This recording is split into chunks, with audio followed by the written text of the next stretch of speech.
नमस्कार। पुराण सागर में आप सभी का स्वागत है। कल हमने पुराण सागर में कई दिलचस्प बातों के बारे में जाना। आज हम आपको इसके आगे के पाठ यानी कि 15वें पाठ के बारे में बताएंगे। तो आइए शुरू करते हैं। 15वां अध्याय प्रारंभ।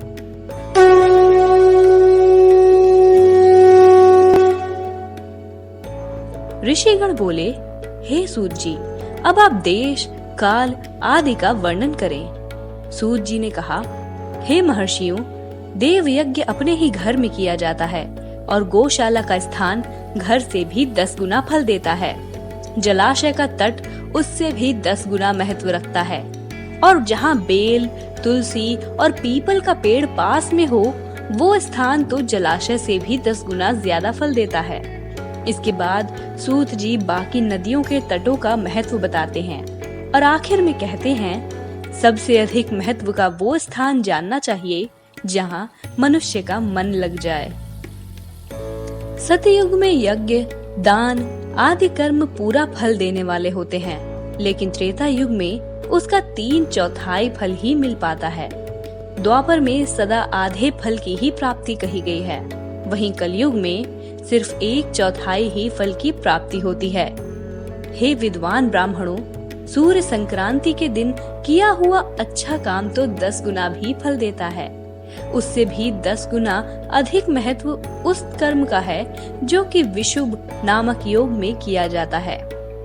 ज्योतिष शास्त्रों के अनुसार वो समय जब सूर्य विशुभ रेखा पर पहुंचता है और दिन और रात दोनों ही बराबर होते हैं, उसे ही विषुव योग कहा जाता है। यह वर्ष में 2 बार आता है। एक तो सौर चैत्र मास की नवमी तिथि यानी कि अंग्रेजी दिनांक 21 मार्च को, और दूसरा अश्विन की नवमी तिथि या फिर अंग्रेजी दिनांक 22 सितंबर को। ऐसे ही सूत जी सभी शुभ दिनों का भी वर्णन करते हैं और उसके बाद वो गायत्री मंत्र के बारे में भी बताते हैं। वो कहते हैं, गायत्री अपना गान करने वालों की दुर्दशा से बचाव करती है और इसीलिए वो गायत्री कहलाती है। चाहे स्त्री हो या पुरुष, जो भी भूखा हो वही अन्न दान का पात्र है। जिसे जिस वस्तु की इच्छा हो उसे वह वस्तु बिना मांगे ही दे दी जाए तो दाता को उस दान का पूरा फल मिलता है।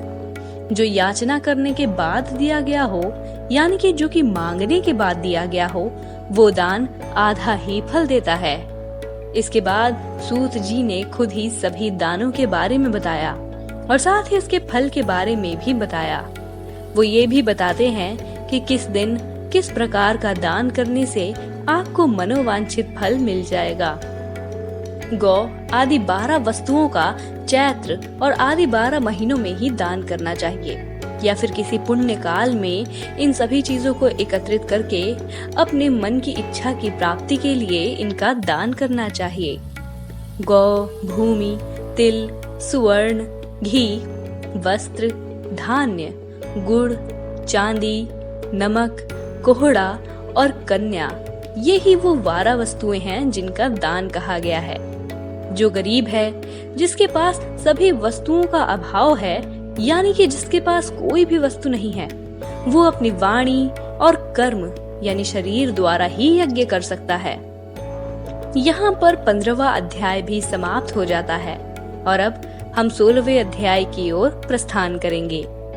16वां अध्याय प्रारंभ।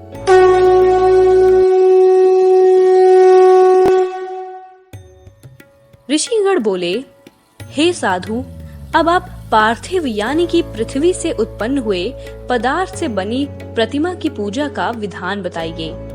सूत जी ने कहा, हे महर्षियों, तुम लोगों ने बहुत ही उत्तम बात पूछी है। किसी भी नदी, पोखरे या फिर कुएं में जा करके पानी के भीतर से मिट्टी ले आएं। इसके बाद में गंध चूर्ण यानी कि अश्वगंधा की मदद से उसकी सफाई करके उसे शुद्ध मंडप में रखकर उसे महीन बनाएं और अपने हाथ से ही उसकी प्रतिमा बनाएं। प्रतिमा बनाने के बाद दूध से उसका संस्कार कीजिए, फिर उसे स्थापित करके आदर पूर्वक उसका पूजन कीजिए। गणेश, सूर्य, विष्णु, दुर्गा और शिव जी की प्रतिमा और शिव जी के शिवलिंग का द्विज को सदा ही पूजन करना चाहिए। इसके बाद सूत जी सभी देवताओं के पूजन के बारे में भी बताते हैं। वेदों में पूजा शब्द का अर्थ इस प्रकार कहा गया है, पूर्जायते अनेन इति पूजा। पू का अर्थ है जिस काम से भोग और फल की सिद्धि हो उसी को पूजा कहते हैं। इस प्रकार सूत जी सभी को पूजन की विधि भी बताते हैं और ये भी बताते हैं कि कैसे फल के लिए किस प्रकार से पूजन करना चाहिए। यहीं पर 16वां अध्याय भी समाप्त हो जाता है। अब हम 17वें अध्याय की ओर बढ़ेंगे। 17वां अध्याय प्रारंभ।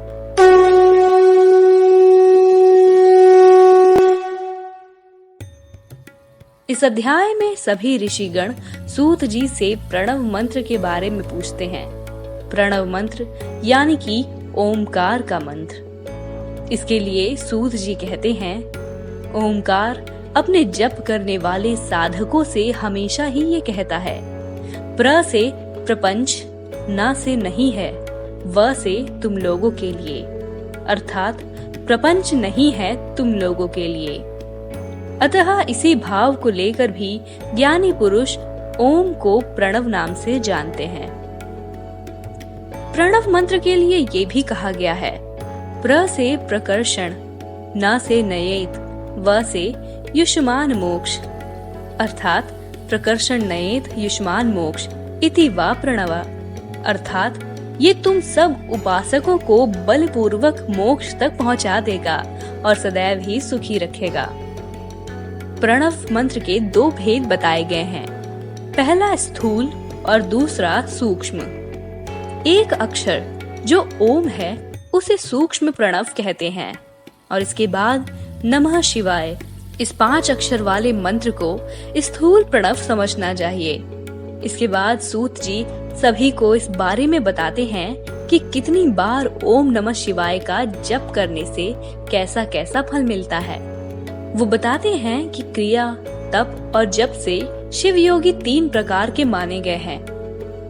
वे क्रिया योगी, तप योगी और जप योगी कहलाते हैं, जो रुपए आदि चीजों से पूजा सामग्री को ला करके अपने हाथ आदि अंगों से नमस्कार आदि करते हुए क्रिया पूजा में लगा रहता है, उसी को क्रिया योगी कहते हैं।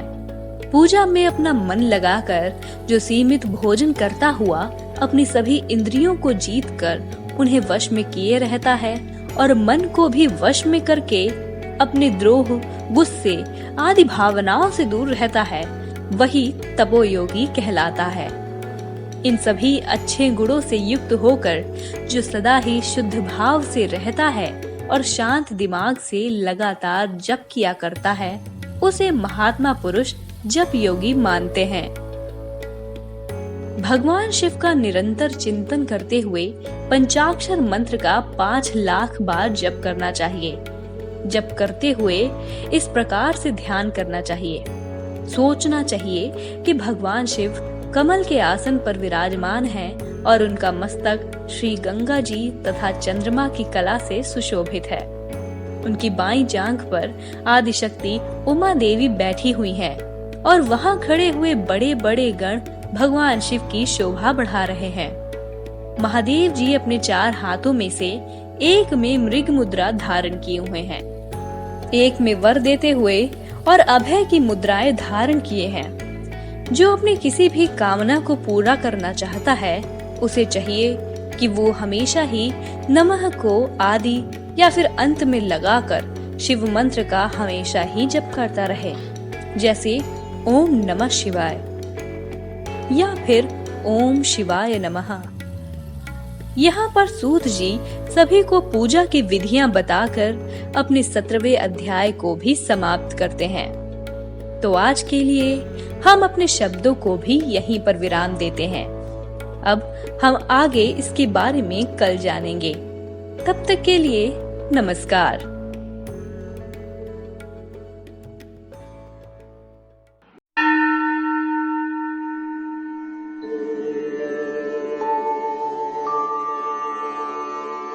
Oh